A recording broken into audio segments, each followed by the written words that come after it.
Hey, here we are on the Highlands Trail in Jugtown Mountain Nature Preserve, which is a Hunterdon County Park. Highlands Trail is over 170 miles in just the section between the Delaware River and the Hudson River. And I'm out for a nice walk in the rain here.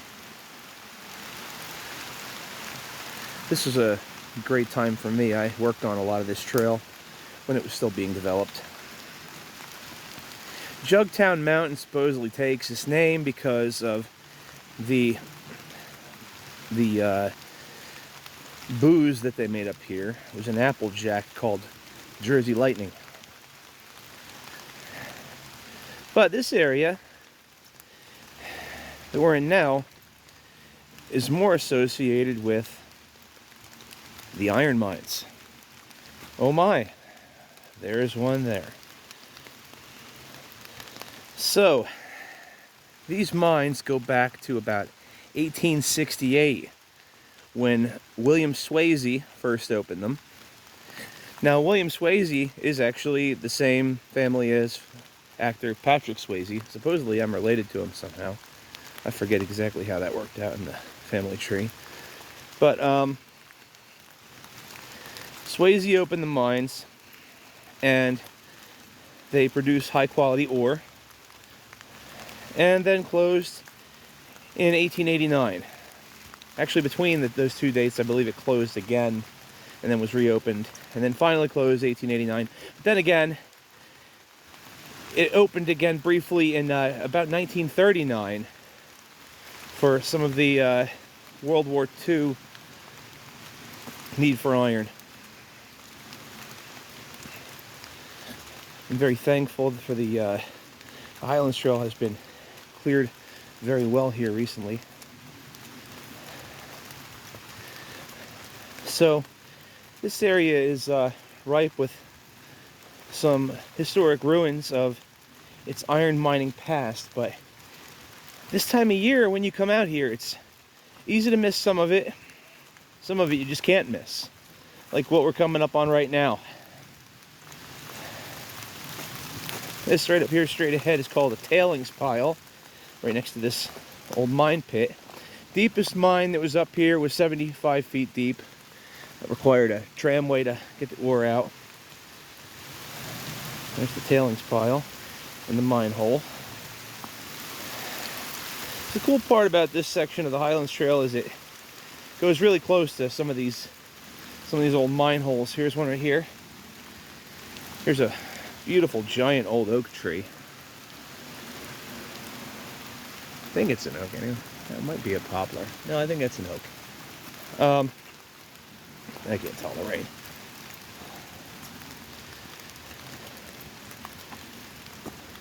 Make our way around here.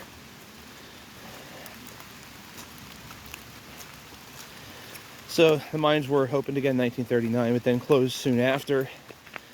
And everything got obscured into these deep woods. There's not a whole lot of remnants to see of the 19th century workings on the site. But as you can see right here, some of the 20th century ones are a little more obvious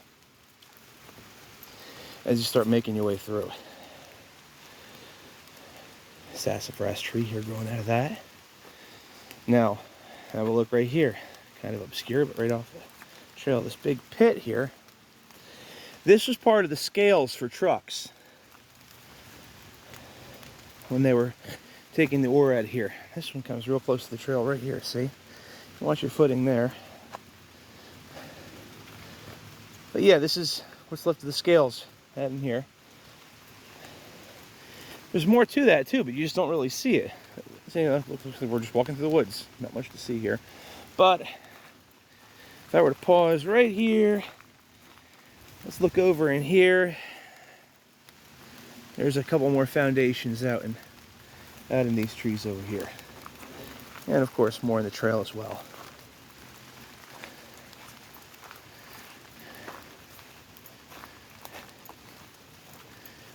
And this is the parking lot for Jugtown Mountain Nature Preserve. There was also another larger mine hole filled in right over here many years ago. But it's a beautiful spot to go through. When the leaves are down, you get a bit of a view into the gap over near West Portal. West Portal is named for the Lehigh Valley Railroad's west portal to the Musconetcong Tunnel. And the name of the mining company here actually was the West End Mining Company. So there you go. A little bit of history at Jugtown Mountain. And even though it's kind of obscure, it's a beautiful spot to walk through. I think this section of woods up ahead has some of the best stands of mayapple I've ever seen. So go have a look and enjoy.